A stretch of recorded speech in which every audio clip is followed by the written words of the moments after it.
2022 has finally come to an end, and honestly, that line would have been a little bit more different if I decided to not be the lazy Joe that I usually am. I actually put the Don't Let Me Into My Zone music review series on the back burner. But, I would say that was actually quite a bad idea to not actually finish this review and release it before the end of 2022 because, you could say like, isn't it always nice to release the top 10 of the year before 2022 is over? I digress because sometimes people release their top 10 of the year way before the year is actually over.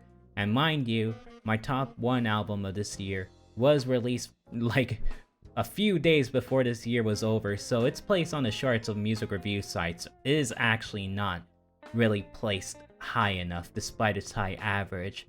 But honestly, I feel like that's fine. And I don't have any excuse of like actually releasing this review at the end of 2022 right into the first day of 2023. But the one thing that I at least wanted to do, despite me being the average Joe VTuber with the pronunciation skills that makes me think I had a Peter Griffin tier stroke in my sleep, was basically just let it return, but this time doing it with the one thing that I made sure to focus on while I was being a lazy Joe. And that was basically to make sure to make a top 10 records list of 2022, because the one thing that I was making sure that I was doing while I wasn't streaming or wasn't making any videos for the Don't Let Me Into My Zone music review series was basically listen to any new music that is coming out. And mind you, I made sure that the top 10 choices that I picked for this year are very based, not unbased like many of the top 10 that you would see on music sites. This is a quintessential top 10. But I'm gonna be honest, even if there is no flavor of the month releases here, but you can argue with me, but MB, aren't these releases, some of them, aren't they like the frickin' top 100 on the Rate Your Music charts? Yes, you can say that. But at least it's not the actual releases that are the flavor of the month releases on the top 10 charts. Mind you, there's like only like about a few releases that I really like there that I would have actually placed in this like top 10 review. But they kind of fell short. I guess I didn't have the terminally online Zoomer spirit music nerd aspect that made these records so loved with the general audience of this generation. But despite that, the lack of diversity in genres is the one thing that you can really nag on me for, because it isn't until we get like further down in the list when things really start to diversify. But you can kind of say that that's just like my old music listening spirit and preferences that don't ever die. They'll never die. But you know what, folks? Let us get this out of the way and let's finally get this show started once again, right into 2023. Don't let him into his zone. Don't let him into his zone. You just let him into his music nerd zone. Feels nostalgic to edit that intro in again, but that nostalgia wouldn't have existed if it wasn't for the fast thinking that I had to make sure to download the intro from an older review, cause the cursed deadly sin of sloth and dum-dum spoke again. Cause due to the fact of me getting more into the AI art generation thing, ever since getting my 3080 Ti, which is quite very disappointing that I'm not using it much for gaming and streaming, knowing that this beef house can be used for like that stuff very well. But thanks to that AI image generation stuff, it is credited for making the TV screen's image today and the photo portrait and of the thumbnail. But that's because of my love for Ogiso Setsuna ever since I replayed White Album 2 again this year, ever since finding out that there was a translation for both the introductory chapter and the closing chapter with some of the CGI from the PS3 game. But aside from me feeling a lot of emotion from playing that game again, but feeling some of the greatest feelings from re-listening to White Album sung by Setsuna again, it feels good. But what didn't feel good was the fact of knowing that I was this close now to having to make a new intro. And knowing how my audio setup is right now, I'm still trying to work it out. But it's okay, because we at least got the cringe Sugoi back, as the terminally online kids would say today. But aside from all that jazz, well, I wasn't streaming due to being lazy or lack of motivation. I swear, I don't have an honorable reason to not like stream, because like I can't say that I was tired from work because I already streamed a lot when I was working morning shift when I started out my VTubing career. And mind you, I'm not a morning person at all, so that's a very Super Saiyan tier type of move that I was doing back then. Much respect for that version of me, even though his audio gear and streaming gear were garbage. But you know, aside from that, I was making sure to keep up with my music repetitions, because if I wasn't doing much VTuber stuff, the one thing that I wanted to do was at least push on with the music nerd status, the one unique aspect about yours truly. Well, the only unique aspect about yours truly. And well, I did make a top 10 for 2022, and that was unique if I do say so myself. Kanye, I swear, please, use your current schizophrenic phrase to make another Yeezus tier album. Just stay away from talk shows and adding to the weird K-on memes with Azusa. Aside from that, 2022 was an interesting year for music if I do say so myself. I didn't know at the start of the review that I wasn't going to include any flavor of the month releases, and honestly, the reason for that was I wanted to stand out from among the crowd, even if I have to shout it out. Disney, don't sue me or copyright strike me, please, because I just wanted to segue into the show, back into the review. Man, you already know if the Goofy movie soundtrack was released this year, I would have it at number 1, despite my number 1 being a 5 out of 5. But the real reason for that is because this year was special for other music nerds, especially the ones on Rate Your Music, because the young terminally online music nerds found their funeral. No, nothing that metal. I mean, their Arcade Fire funeral, the album. Because every decade, there's like this weird thing that happens where the youth of that generation ends up finding their like one indie rock, art rock, jazz rock, yada yada rock, or whatever is popular during that time, or rock played by young dudes album that ends up becoming a classic in their landscape. And for me, well, I didn't feel like that at all. Not that I'm being contrary and all to the album Black Country New Roads, like ants from up there. I just didn't feel it. Knowing how much of a fan I am of rock art, or art rock, jazz inspired rock, yada yada, I just knew stuff that I would rather listen to in that vein. But honestly, the terminally online Zoomers found their special album? Good for them. But honestly, I just hope my album of the year has a higher average than that album by Black Country New Road, because sadly, update, yeah, 2023, yeah, it had a higher average like just a day before, but sadly, since it got like a lot more ratings, yeah, it's beneath a 4 average, and you know, sadly that means we're living in a terrible universe, and that is the time when we listen to or play Alter Plague's lyrics where the guy basically shouts, "Everything is falling, can't you see it?" But aside from that, how about we move away from this long intro and get right into my number 10 album from this year? And you know, I wasn't joking about the lack of variety for genres when it came to this year's choices. I wonder what happened. Early, all that I was listening to on my spare time when I was working or when I was outside was meant for the untrained ear, or normie ear, to be exact. But hey, I guess having a bit more of an extreme edge to your choices makes you more based, if I do say so myself. Anyhow, let's get on with number 10. Yeah, I wasn't joking about that extreme edge, my dude. Literally, this is the first foray into 80% of what my top 10 of this year is going to be like. And who could blame me when the 10th ranked album is something this brutally based? Vermin Womb is a grindcore project with the vocalist of Primitive Man, Ethan Lee McCarthy, aka Many Blessings. Damn, that's a really cool name if I say so myself. Very metal or rock, as some cute girls would say.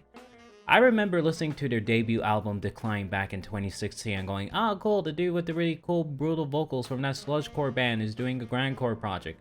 Mind you, he was already in other bands like that back then, aside from Primitive Man. And yeah, Decline was cool, but Retaliation just ticked something else for me. For some weird reason, when this thing was released, it had the war metal subgenre tag, but now it's gone. And since I was planning to include this in one of my music series for war metal, yeah, you won't be seeing that for some time until I learn to motivate myself again and get out of my weird slump. But hey, at least it showed up in this video because of how dope the sound of this record is. Retaliation is literally the sounds of hell. Or it's just almost like that band, Siberian Sounds of Hell. Love that band. Love that album too. God damn, their split with Convulsing was really amazing. Yeah, that's why I made that Rotten Hell the snip track for this album, because of the, like, you know, hell sounds, rotten hell. Yeah, it works really well.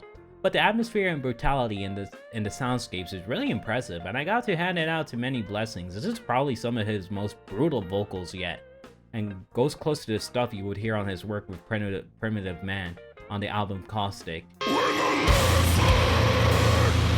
His vocals and the band's instrumentation just works so well together with what they put out with this record. Congrats on the 10th place, because honestly, I found some brutal goodies from this year, and that brutal train doesn't stop as we move on to number 9. Immolation, the one band that will always get me mixed up with Incantation, but unlike Incantation, at least you don't have a member that performed on your most iconic album that unironically believes in everything Kanye is spitting out on talk shows recently.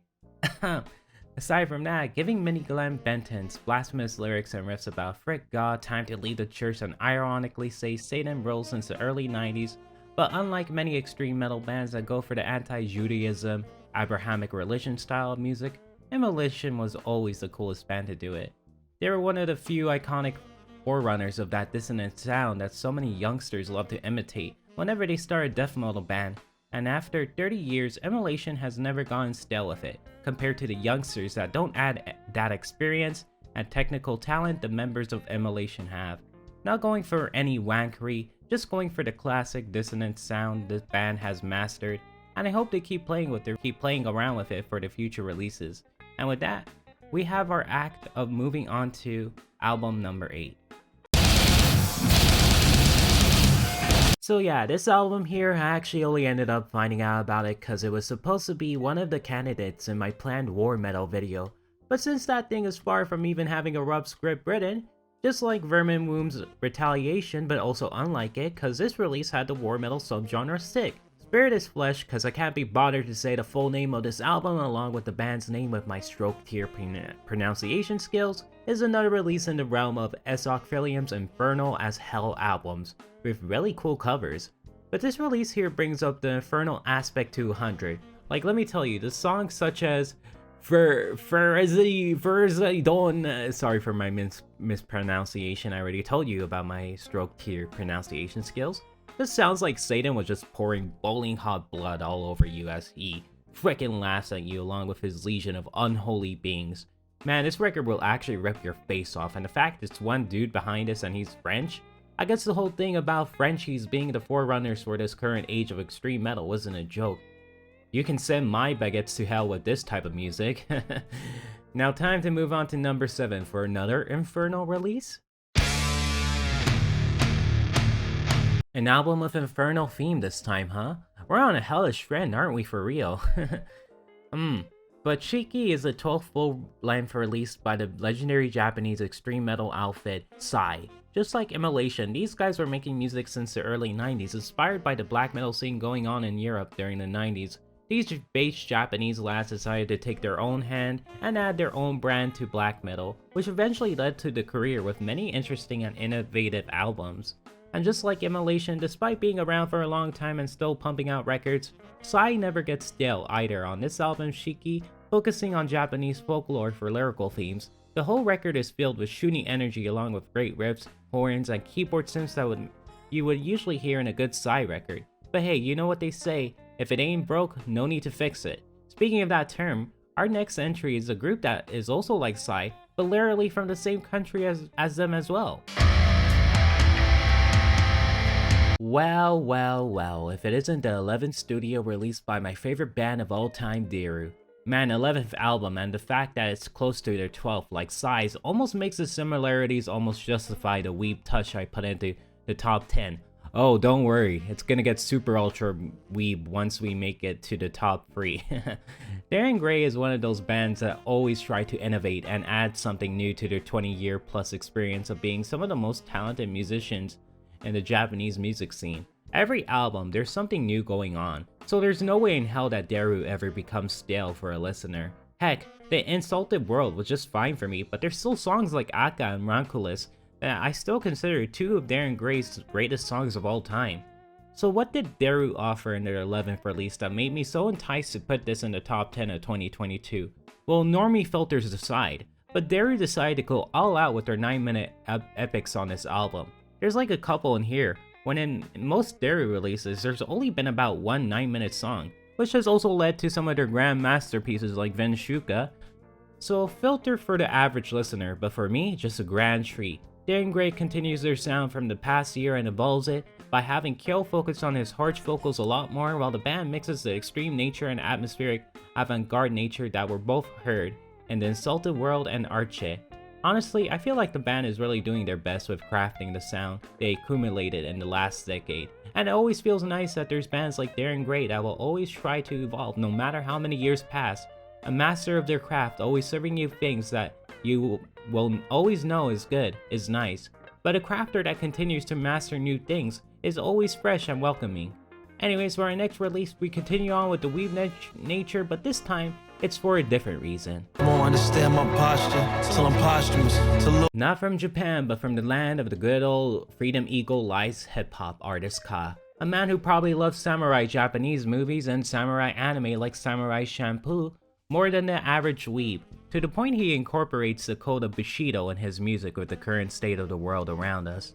Ka has always been a cool underground rapper, but this year he decided to be cool and decided to release double concept albums, Language Arts and Woeful Studies.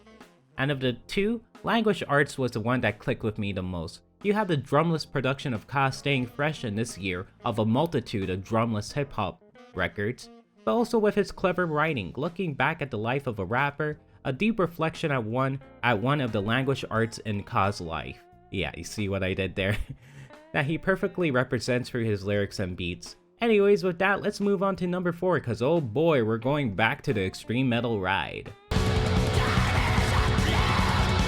The whole totalism field of music is something well known by those well versed in the music nerd sphere. Just one of those avant-garde styles of classical composition that is mostly beloved by fans of Glenn Branca.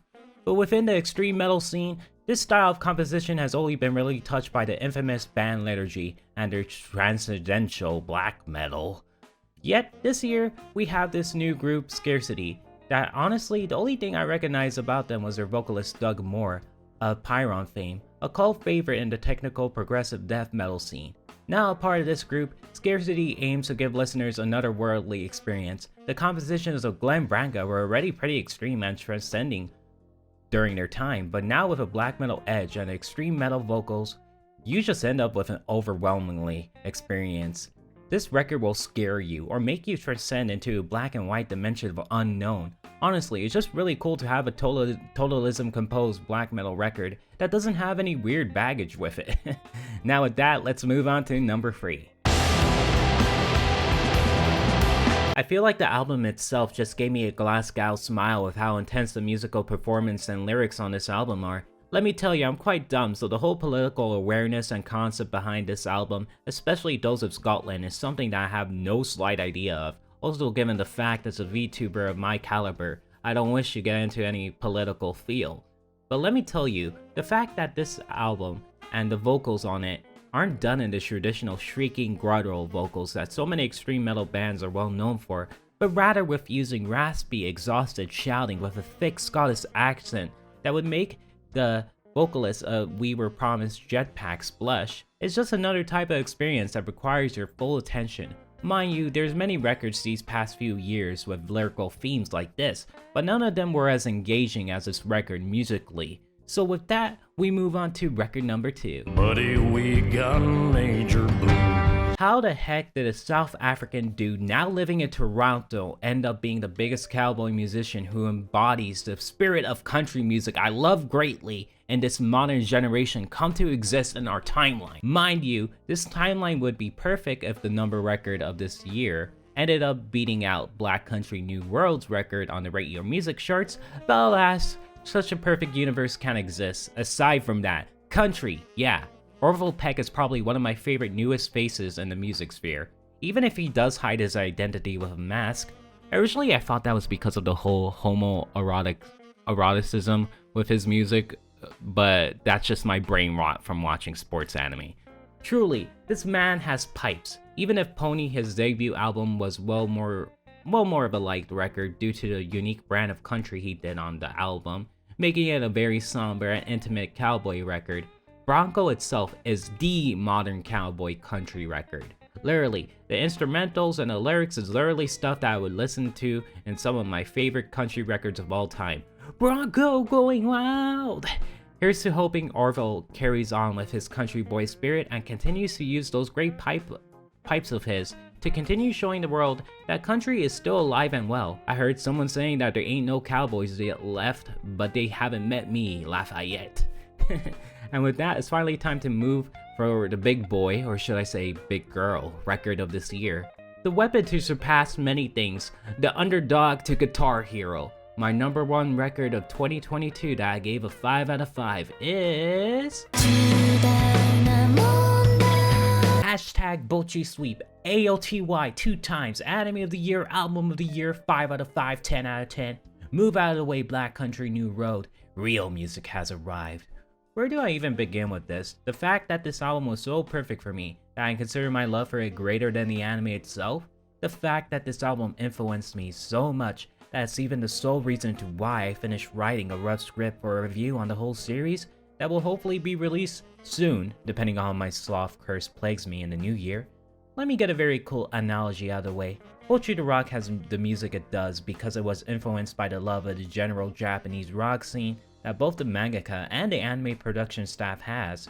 Without it, there wouldn't be the music that Keisuke Band made.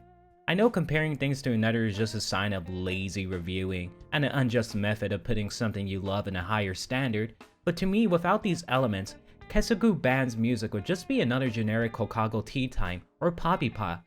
Both have great songs, mind you, but both are the prime example of cute anime girl band music. The influence one takes from another is enough to create something out of the norm. So let's get into a very, very uncommon analogy and comparison in this type of sphere. In the past year, Aaron Turner of Sumac evolved beyond his atmospheric sludge post-metal brand of music that he mastered with ISIS thanks to the collaboration and influence he took from experimental Japanese rock master Keiichi Haino and created a new form of improvised atmospheric extreme metal. You know, it would be very cool if there was a cute anime girl show that had its music influence on the experimental side of Japanese music, not gonna lie. But aside from that, there are vastly different comparisons from these two, but I brought it up because the influence one takes from another is what eventually leads to what one becomes. Without the love and appreciation that the creators of Bocchi have for Asian Kung Fu Generation and many J-rock bands that are shown as cameos in the manga, we wouldn't have musicians from Tricot and many other well-known J-rock outfits help compose for the music of Bocchi the Rock. Heck, no Karakara or If I Could Be a Constellation would be a great loss for humanity. Sure, if you know J-rock, you'll just go like, there's a lot of like J-rock like this in Japan that play on the radios. But for me, it's the context and the mixing the production staff did for Keisuke Band's music that makes it go beyond all of that. The fact that the music itself is able to show the differences between the members, just like how the random bits of Sakuga animation spliced in the walking motion of the characters in the show. The fact you just let me hear Ryo's bass so well, something that isn't really a main focus in mixing for lots of music that isn't bass guitar focused, is something I truly have to thank for this album's existence along with the people who made this anime possible. Not only did they care for the source material, but they cared for the music itself, and this album being the masterpiece of what it is, and the main reason why I even care a lot about Bocchi the Rock, is truly something worthy of being a #1 record of 2022, heck, maybe even this decade, because of how perfect it is. Keep on rocking, Bocchi. I hope you and the rest of Keisuke Band can continue sweeping our hearts and ears with your soulful J-rock. If the anime gods grace us with a second season and separately release Keisuke Band's music. And with that, 2022 comes to a close, and I had to close it out on the most weebish way possible. Amusing I say that despite being an anime boy VTuber. Well, I would say that is the most grand way I can close out 2022 on this channel personally. Despite the lack of activity due to me being cursed with the deadly sin of sloth, or just dumb things going on in general, there's one thing that I would always be dedicated to: listening to music. To find things that will ignite my soul and find records that I can use to compare to flavor of the months and say they're better due to my inferiority complex, which is also a very big reason to why I don't stream a lot. Yeah, not sure if that will pass by in 2023, but hey, all the records in this top 10 are the real top 10. For real, now get BTFO into 2023. See ya!